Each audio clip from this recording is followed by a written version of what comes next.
자, 새로운 아침입니다. 비가 내리는 아침인데 이 비가 우리의 삶에 은혜의 단비가 되고 축복의 단비가 되기를 주의 이름으로 축복합니다. 자, 오늘은요 룻기 4장 1절에 6절의 말씀을 가지고 하나님이 주시는 교훈과 또한 우리가 기도 제목을 받기를 원합니다. 자, 우리 교훈을 담은 기도 제목 한번 따라 하십니다. 나만을 위해 살지 않고 다른 사람을 세우는 기쁨을 위해 살게 하소서. 아멘. 사랑하는 성도 여러분, 사람은 무엇을 위해 살 때 가장 가치 있고 기쁠까요? 사람은 누구나 잘 되고 싶어 합니다. 가정이 잘 되기를 원하고요. 자녀가 잘 되기를 원하고 사업과 직장이 잘 되기를 원합니다. 이것은 당연한 마음이지요. 그런데 중요한 질문은 이것입니다. 나만 잘 되면 되는가? 나만 잘 되면 되는가? 내 가정만 편안하면 되고, 내 자녀만 성공하면 되고, 내 재산만 안전하면 되고, 내 이름만 높아지면 되는가? 그러면 정말 기쁠까요? 오늘 룻기 4장 1절에서 6절에는 두 종류의 사람이 나옵니다. 두 사람 다 나오미의 가까운 친척이고 기업 물을 자들입니다. 그들은 율법적으로 나오미의 남편인 엘리멜렉의 땅을 사주는 것과 룻을 통해서 가문의 대를 잇는데 책임이 있는 사람들이었습니다. 그런데 그들의 반응이 서로 달랐어요. 한 사람은 자기에게 유익이 되는 일에만 관심을 가졌고요. 다른 한 사람은 다른 사람의 가정을 세우는 일에 관심을 가졌다라는 겁니다. 그 결과는 어떻게 되었을까요? 하나님께서 그 결과를 다르게 하셨다라는 겁니다. 오늘 본문은 우리에게 묻습니다. 나는 나만을 위한 사람인가? 아니면 다른 사람을 세우는 사람인가? 나는 손해 앞에서 물러나는 사람인가? 아니면 가치 있는 일을 위해 기꺼이 책임지는 사람인가? 하는 것입니다. 자, 나만을 위한 사람의 특징이 오늘 나오는데요. 나만을 위한 사람의 특징은 유익이 있을 때만 관심을 보인다라는 겁니다. 어떻게 보면 상당히 지혜로운, 세상적으로 지혜로운 사람이고 계산에 빠른 사람이라고 볼 수가 있지요. 자, 4절에 보면 보아스가 먼저 자신보다 나오미의 가정과 가까운 기업 물을 자에게 묻습니다. 그런데 그 사람의 이름은 몰라요. 1절을 볼까요? 보아스가 성문으로 올라가서 거기에 앉았더니 마침 보아스가 말하던 기업 물을 자가 지나가는지라 보아스가 그에게 이르되 아무개여 이리로 와서 앉으라 하니 그가 와서 앉으매. 처음에 보아스가 그 기업 물을 자에게 물어요. 그런데 그가 아주 쉽게 대답합니다. 내가 물으리라. 즉 내가 나오미의 가정을 책임지겠다라고 말을 하죠. 근데 3절 4절을 보니까 보아스가 이렇게 얘기하죠. 보아스가 그 기업 물을 자에게 이르되 모압 지방에서 돌아온 나오미가 우리 형제 엘리멜렉의 소유지를 팔려함으로 내가 여기 앉은 이들과 내 백성의 장로들 앞에서 그것을 사라고 내게 말하여 알게 하려 하였노라. 만일 네가 물으려면 물으려니와 만일 네가 물으지 아니하려거든 내게 고하여 알게 하라. 네 다음은 나요 나 그 외에는 물을 자가 없느니라 하니 그가 이르되 내가 물으리라 하는지라. 둘 다 나오미의 가정을 책임지겠다는 거예요. 그런데 이 사람은 너무나도 쉽게 대답을 하는 겁니다.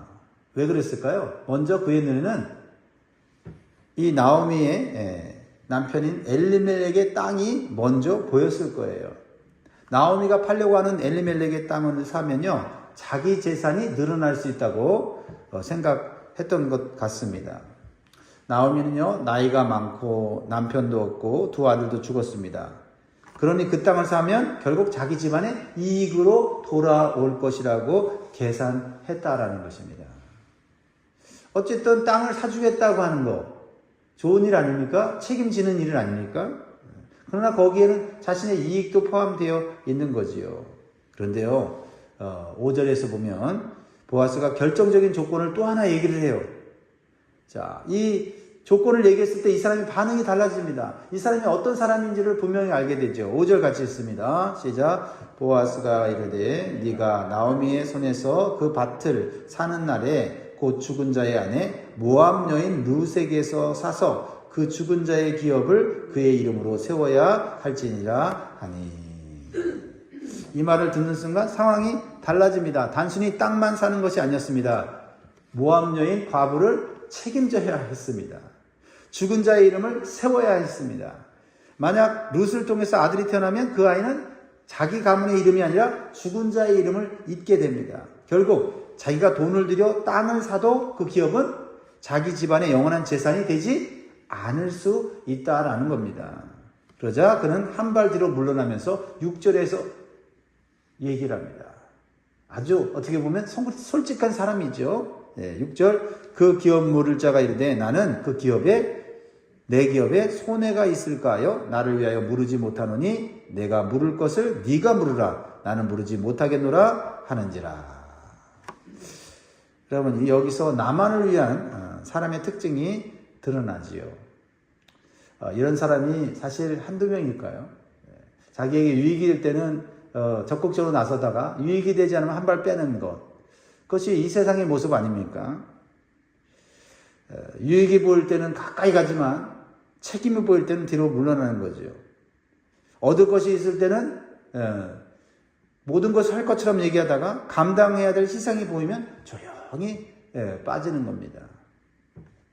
오늘 우리의 모습도 다르지 않을 때가 있습니다.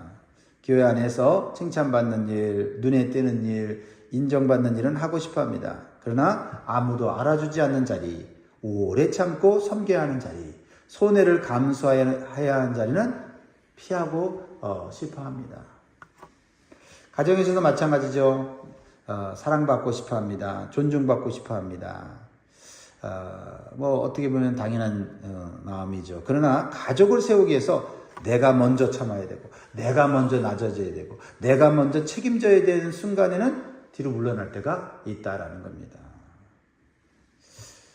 그런 가정이 과연 행복을 누릴 수 있을까요? 기쁨을 누릴 수 있을까요? 직장과 공동체에서도 그렇지요. 성과의 열매는 함께 누리고 싶은데 어려운 일을 맡아야 할 때, 책임져야 할 때, 누군가의 부족함을 덮어줘야 할 때는 왜 내가 해야 됩니까? 똑같은 돈 받고 월급 받고 내가 왜 그것을 더 해야 됩니까? 라고 말할 수 있다는 겁니다. 그런 생각을 가진 사람이 직장에 많다면 그 직장이, 그 회사가 과연 오래 갈까요? 사랑하는 성도 여러분, 하나님 앞에서 가치 있는 삶은 유익만 따라가는 삶은 아닙니다. 책임을 감당해야 하는 삶이죠. 책임을 감당하는 그 삶에 유익보다 더 큰 가치가 있고 기쁨이 있다는 사실을 잊어서는 안 됩니다. 기억하십시오. 예수님은 우리를 사랑하실 때 유익을 계산하지 않으셨습니다. 예수님은 우리를 구원하실 때 나에게 손해가 있을까를 먼저 따지지 않으셨습니다. 오히려 우리 죄를 대신 지시고 십자가를 묵묵히 지셨습니다. 세상은 손해라고 말하지만 하나님 나라에서는 그것이 아름다운 가치입니다. 세상은 어리석다고 말하지만 하나님 앞에서는 그것이 구원의 능력이었습니다. 흥미로운 것은 현대 연구들을 살펴보면 섬김이 단순히 받는 사람만 살리는 것이 아니라 섬기는 자신도 깊은 유익을 준다고 연구 결과가 나왔습니다. 마요 클리닉 헬스 시스템에서 자원봉사자들이 있었는데 특히 노년층의 신체적 정신적 건강에 유익하고 우울과 불안을 낮추는 그런 결과가 나왔다고 말합니다. 클리블랜드 클리닉도 다른 사람을 돕고 베푸는 행동이 행복감 증가, 스트레스 감소, 혈압 저하와 같은 그런 좋은 결과를 얻었다고 해요. 물론 우리는 이런 통계 때문에, 과학적 연구 때문에 섬기는 것은 아닙니다. 우리는 복음 때문에 섬기는 자들이죠. 그러나 하나님이 만드신 이런 삶의 원리, 질서는 참 일반 사회에서도 나타난다는 것이 놀랍지 않습니까? 남을 살리는 길이 결국 내 건강도, 내 영혼도 살리는 길이 된다라는 겁니다. 사랑하는 성도 여러분, 나만을 위한 사람은 책임 앞에서 물러납니다. 그러나 믿음의 사람은 묻습니다. 하나님, 지금 이 자리에서 제가 감당해야 할 책임은 무엇입니까?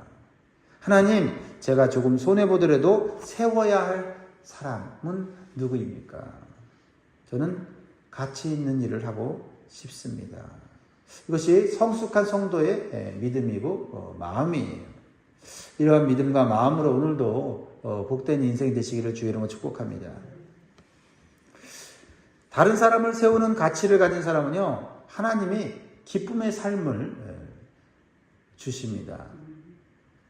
자, 그러면 또 다른 기업 물을 자인 보아스는 왜 다른 선택을 하였을까요? 보아스도 자기 기업이 있었고요. 자기 재산이 있었습니다. 보아스도 계산할 수 있었을 거예요. 그러나 그는 자기 것만 보지 않았습니다. 그는 나오미의 무너진 삶을 보았어요. 그 고통스러운 눈물을 봤습니다. 그걸 외면하지 않았다라는 겁니다.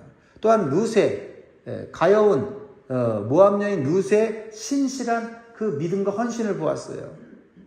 그리고 죽은 자의 이름이 끊어질 위기를 보았습니다.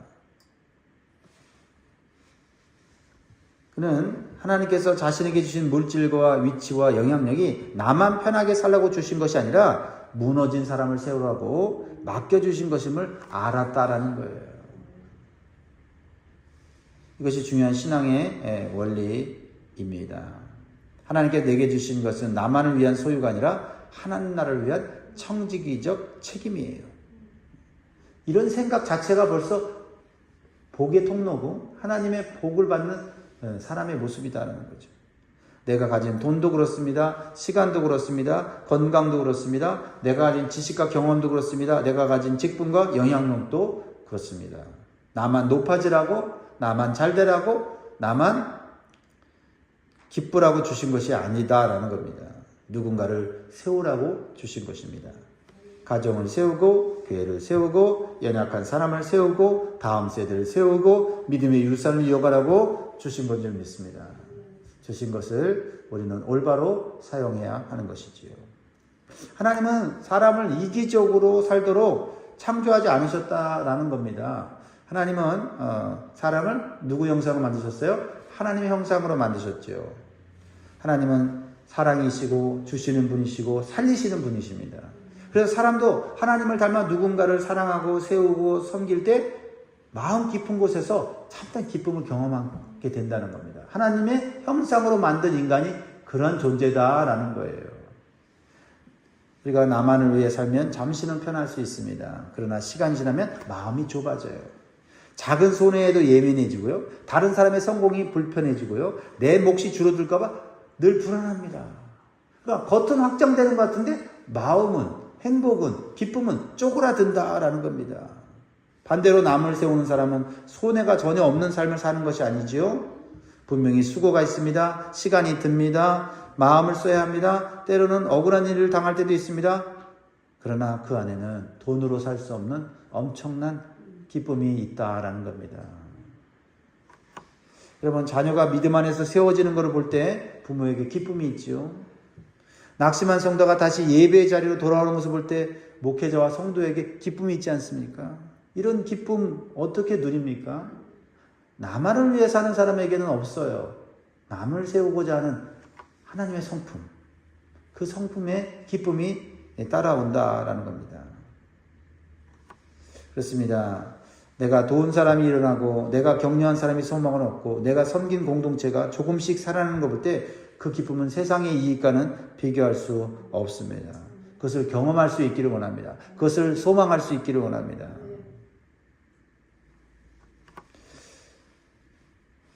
여러분, 결과적으로 보면 보아스는 자기 것을 잃은 사람이 아니에요. 보아스는 더 큰 하나님의 역사 안으로 들어간 사람입니다. 그는 룻과 나오미를 세웠고 그 가정을 통해 오벳이 태어났고 오벳을 통해 이새가 나오고 이새를 통해 누가 나오죠? 다윗이 나옵니다. 그리고 다윗의 계보를 따라 예수 그리스도께서 오십니다. 그것은 놀라운 하나님의 구원의 역사고 천국의 축복입니다. 내 것만 지키려고 하면 내 인생 안에 갇히지만 하나님을 위해 누군가를 세우면 내 인생이 영원한 하나님의 구원의 역사에 동참하게 된다. 있다라는 겁니다. 우리의 생명이 영원하다는 거지요. 그러므로 오늘 우리는 질문해야 합니다. 내가 손해볼까봐 외면하고 있는 사람은 누구인가? 하나님께서 나를 통해 다시 세우기를 원하시는 사람은 누구인가? 말씀과 기도 속에서 생각난다면 그 사람은 나에게 부담을 주는 존재가 아니라 나에게 복을 주는 존재, 기쁨을 주는 존재, 하나님이 나에게 주신 사명이고 책임입니다. 그렇습니다. 오늘 우리는 우리의 마음 가운데 감사가 있어야 되겠습니다. 구원하시고 건강 주시고 물질 주시고 은사 주시고 그렇죠? 또 우리가 살아갈 모든 것을 하나님이 제공해 주셨는데 그 안에는 나만을 위한 것이 아니라 다른 사람을 위한 것도 있다라는 마음을 가질 때 우리의 마음은 넉넉해지고 불안과 걱정은 사라지고 기쁨과 행복이 넘치게 될 줄 믿습니다. 마지막으로 참 흥미로운 부분이 있어요. 뭐냐면 자신의 이름을 높이는 자는 그 이름이 사라지는데 다른 사람을 세우는 사람은 그 이름이 하나님의 역사에 남는다라는 거지요. 1절을 다시 보면요. 보아스가 그 기업 물을 자를 어떻게 불러요? 네? 아무개야, 아무개야. 그렇죠? 아무개야, 이리로 와서 앉으라 이렇게 하죠. 네. 자, 이 사람은 법적으로 굉장히 중요한 사람 아닙니까? 보아스보다 먼저 기업 물을 권리가 있는 사람이었어요. 그런데 이 사람은 이 성경에 이름이 기록되지 않았습니다. 그냥 아무개로 남겨져 있어요. 의도적인 거예요. 중요한 원리입니다. 그는 권리는 있었지만 책임을 감당하지는 않았어요. 기회는 있었지만 하나님의 역사에 참여하지 못했기 때문입니다. 못한 게 아니라 안 한 거죠. 자기 이름을 지키려고 했고 자기 유익을 남기려고 했고 그래서 자기 이름을 더 높이려고 한 마음이 있었는데 성경은 그의 이름을 기록하지 않는다라는 거죠. 이름이 사라져 있어요. 이름이 아무개예요. 세상에서 아무리 돈이 많고 힘이 권력이 있어도 하나님 앞에는 아무개입니다. 근데 반대로 보아스는 어떻습니까? 보아스는 자기 이름을 세우려고 하지 않았어요. 오히려 죽은 자의 이름을 세우려고 했습니다. 룻과 나오미의 무너진 삶을 세워지려고 했어요. 그런데 하나님은 그런 보아스의 이름을 룻기 안에 남기셨고 더 나아가 예수 그리스도의 족보 안에 남기셨다라는 거예요. 마태복음 1장을 보면 이 아무개의 이름은 안 나오는데 보아스의 이름은 나와요. 1장 5절에 마태복음 1장 5절에 살몬은 라합에게서 보아스를 낳고 보아스는 룻에게서 오벳을 낳고 오벳은 이새를 낳고 이렇게 계속해서 예수 그리스도의 족보에 당당하게 기록되어 있다는 겁니다. 이것이 복음의 역사래요. 자기 이름을 지키려는 사람의 이름은 사라지고 남의 이름을 세우려는 사람은 하나님의 역사 속에 그 이름이 남는다라는 것입니다. 여러분 하나님 앞에서 가치 있는 삶은 사람들 앞에서 내 이름을 얼마나 높였느냐 드러내려고 했느냐가 아닙니다. 하나님 앞에 가치 있는 사람은 내가 누구를 살렸느냐, 누구를 세웠느냐, 누구에게 하나님의 은혜가 흘러가게 했느냐로 드러난다라는 겁니다. 여러분, 남을 세우는 삶은 결코 손해보는 삶이 아니에요. 당장은 손해보는 것 같지만 결코 하나님은 손해보게 하지 않으시는 하나님이십니다. 여러분 예수님의 삶을 보면 알 수 있잖아요. 천국에서 그 좋은 데서 오신 예수님이 이 땅에 오셔서 어떻게 사셨습니까? 자신을 위해 살지 않았어요. 죄인을 살리기 위해 오셨죠. 병든 자를 고치시고 소외된 자를 품으시고 실패한 자들을 다시 부르시고 십자가에서 자기 생명을 내어 주셨습니다. 세상적으로 보면 가장 큰 손해를 본 사람이 누구예요? 예수님이세요. 그러나 그 십자가를 통해 수많은 생명이 살아났고 하나님의 구속 역사가 완성되었다라는 겁니다. 저는 요즘 계속해서 제 입에서 되뇌이는 말씀이 있어요. 히브리서 12장 2절이에요. 믿음의 주요 또 온전하게 하시는 이인 예수를 바라보자. 그는 그 앞에 있는 기쁨을 위하여 십자가를 참으사 부끄러움을 개의치 아니하시더니 하나님 보좌 우편에 앉으셨느니라. 하나님은 나만을 위해 사는 사람이 아니라 다른 사람을 위해서 사는 사람에게 상상할 수 없는 기쁨과 즐거움을 준비해 주셨습니다. 그것을 바라보면서 우리는 살아야 될 줄 믿습니다. 그렇습니다. 오늘 우리 앞에 두 개의 길이 있어요. 나만을 위한 길인가 아니면 다른 사람을 세우는 길인가. 여러분 어떤 길이 더 가치가 있는 일입니까? 오늘 하나님 앞에 기억되고 하나님 주시는 영원한 기쁨 가운데 들어가는 저와 여러분 되기를 주의 이름으로 축복합니다. 기도하겠습니다.